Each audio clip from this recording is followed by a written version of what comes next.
थंडा थंडा शीतुआ पाग को गरम गरम कांजी बहुत सुंदर बहुत टेस्टी रहिबो। नमस्कार, लिपा किचन रे आपण समस्त को अनेक अनेक स्वागत।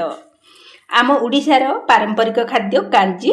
एई कांजी को मु बिना तुराणी रे बनैबी।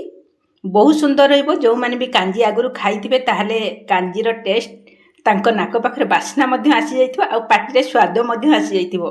काहेकि ना कांजीर स्वाद एते सुंदर माने भाषा रे मध्य प्रकाश करि हबनी। ताले आउ डेरी न करिके चलंतु आज रेसिपी स्टार्ट करबा। एई कांजीर रेसिपी बनैया पाई ना मु एठी नेइची सबु परिबा को समान परिमाण रे नेइची। परिबा भितरे मु रखिची मूला रखिची, अमृतभंडा रखिची, बोईताळू रखिची, ता सहित बाइगण मध्य रखिची आ समान प्रोसेसर मध्य काटिची। देखंतु एमिति सबु समान प्रोसेसर आ समान परिमाण रे परिबा को नबा द्वारा कांजीर स्वाद बहुत बढ़िया रही थाए। मु एई 4 प्रकार परिबा नेइची। आपण चाहले याठू अधिक नै पारिबे, कम मध्य करि पारिबे। जे जेमिति कि आपण होची नै सिंब नै पारिबे, बंधा कोबीर टिके जो माने प्रथम टिके मोटा मोटा पात टिके पाकली पत्र मध्य ताकू मध्य नै पारिबे। आ ता सहित मु नेइची मो हाथ मुठारे गोटे मुठा होची खुद।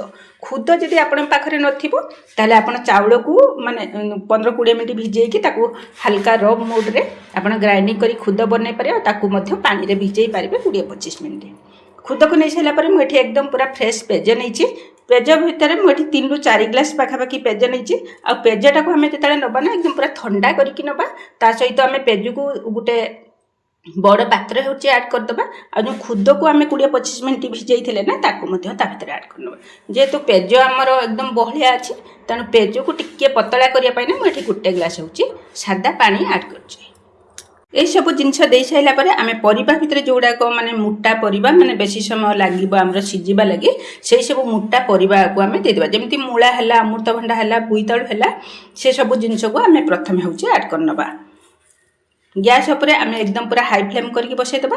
आउ एठी हळदी गुंड देदेबा, टिके अधिक हळदी गुंड देबा, आउ स्वाद अनुसार लुण देदेबा। लुण दे देके एकदम पूरा हाई फ्लेम करनबा। आउ ताकू ना आम एमती टिके होची गुळै नबा। जो कि आम चाउल पड़छि ना तली लागी जाई पारे, तेणु आम 4-5 मिनिट अंदर रे आम एमती होची ताकू गुळैबा, ताकू होची घुड़ै नबा।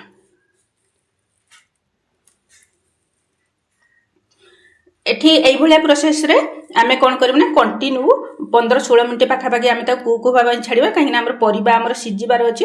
देखंतु 15-16 मिनिट परे मु आपन को देखौची परिबा हमर एकदम पूरा होची 90% भलिया सिजि गलानी। आ खुद मध्य हमर सिजि गलानी। आ टिके टिके अछि हमर सिजिबा ପାଇଁ। एई स्टेप रे आमे कोन करने बाइगण को होची ऐड करनबा। बाइगण को देखिए भलसे मिसई नबा। गैस फ्लेम एकदम पूरा हाई रहिबो। हाई रखिकी आमे पुणी होची आउ थरे कभर करनबा। आ केवल 2 मिनिट 2-3 मिनिट पाखापाखि। एठी देखंतु 2-3 मिनिट मोर हो गलानी। आमर बढ़िया से होची कांजी ना एकदम पूरा बढ़िया से फुटी गलानी। देखंतु कांजी आग अपेक्षा ना बहलिया हो जाइछि। एई स्टेप रे आमे कोन करबा ना टिके होची पानी ऐड करबा। काहे ना कांजी हमर टिके पतला रहिबा दरकार। जेहेतु एठी मोटा हो जाइछि ना, एई स्टेप रे आमे कोन करबा टिके होची गरम पानी होची ऐड करबा। आपण जदी आपनकर कांजी एमती बहलिया हेउता ताहले आपण होची ठंडा पानी जम्मा भी देबेनी, गरम पानी ही ऐड करिवे। आ गरम पानी देके टिके होची भलसे मिसई नबा। जेहेतु आमे कांजीर रेसिपी बनाउछन ना, कांजी टिके खटा लगिबा दरकार। जेहेतु आमे सज पेज नैचंती, एई स्टेप रे आमे कोन करबा ना 2टा बड़ बड़ आंबुल को होची आमे होची ऐड करबा। आपण केते कांजी बनाउछंती से अनुसार आपण होची आंबुल को होची ऐड करबा। आंबुल को देके भलसे होची मिसई नबा। आ ताको घुड़ै नबा टिके फुटी आसिया पई। एई कांजी पई आमे चलंतु गोटे छुंक पई मसला प्रस्तुत करबा। मु गोटे कुटुणी नैची। आ एठी 15-16 पाखुड़ा बड़ बड़ मान चुपा छड़ा रसुण नैची। एई रसुणटा को ना आमे एकदम पूरा हल्का टिके फटै नबा। एकदम गोटा गोटा थिबो किंतु टिके हल्का चेपा चेपा हेबो।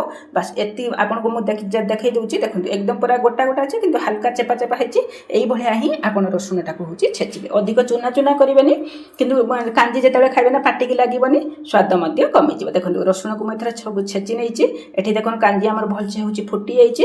एई स्टेप आमे टिके गुळै नबा आ ताकू गैस को होची बंद करनबा। छुंक में एथर प्रस्तुत करबा। छुंक पर मैं गोटे बड़ कढ़ई बसई नहीं आ कढ़ई की एकदम पूरा हाई फ्लेम कर भलसे गरम करनबा। आ गोटे चामच आम देदेबा हूँ सोरिष तेल। सोरिष तेल ही आपड़ जो कांजीर छुंक दौरान सोरिष तेल ही आड करूँ। आ पंच फुटण गोटे चामच दे सारा दुटा सुखिला लंका, दुटा कंचा लंका आ गोटे डेंछा आम देदेबा हूँ भुसुंग पत्र। भुसुंग पत्र आ कंचा लंका फुटण को भाजी सारापर आम छेची रखी रसुण को आड करवा। आ रसुण को देकिना 2-3 मिनिट आम मीडियम फ्लेम हूँ भाजवा। जमी रसुण कलर टी चेंज हो हल्का टी हूँ आमर ब्राउन कलर आसीज से स्टेज पर्यंत आम छुंकटा हूँ भाजी। यही कांजीर ना छुंक ही सबुठ मेन पार्ट। जब छुंक आपंकर परफेक्ट बनची ना कांजीर स्वाद एकदम पूरा परफेक्ट देखो रसुण कलर आसीगला। यही स्टेप आम हूँ 2-3 पिंच हूँ हिंगु देदेबा। हिंगु दे देखिए केवल किसी सेकेंड आम ताको हूँ भाजवा। भाजिक आम हूँ रखी प्रस्तुत कर रखी सीझे रखी कांजी को या भितर हूँ आ संगे संगे ही घोड़े नवा। मीडियम फ्लेम करके आम 5 मिनिट पाखापाखि ताको हूँ फुटिया छाड़ा। बास्ना सब कांजी भितर रही जमा भी बाहर को जाई न पारिबो। ताले कांजीर छुंकटा ही से भितर ही रही आ खाइला बेले ही सब बास्ना आ स्वाद आपण ही नहीं पारे। देखो 5 मिनट पर मुझे कवर खोलिक देखली कांजी एकदम बढ़िया से फुटी जाइए। आ बास्ना बहुत बढ़िया आसी। कांजीर टेक्सचर देखो एकदम पूरा जी रहा पता से रही। यही स्टेप आप कटा धनिया पत्र पकई पारे। यहाँ निहाती हूँ मो व्यक्तिगत हूँ रुचि। तेणु आपको जब धनिया पत्र भल न लगे ताहले आप धनिया पत्र स्किप करेंगे। एथर आम प्लेट को हूँ सर्व करनवा। देखो कांजी केते सुंदर बनची, केते बढ़िया कलर आसी। आ स्वाद और बास्ना कहले तो न सरे। आप निश्चित भाव शीत दिन सरिबा पूर्व कांजी रेसिपी की घरे थे बनातु। देखिए आपण को बास्ना आ स्वाद पार्टी ही लाखी रही। आपको यही रेसिपी केमती लगी मो सहित शेयर करने को जमार भूलिबेनी। रही बाय।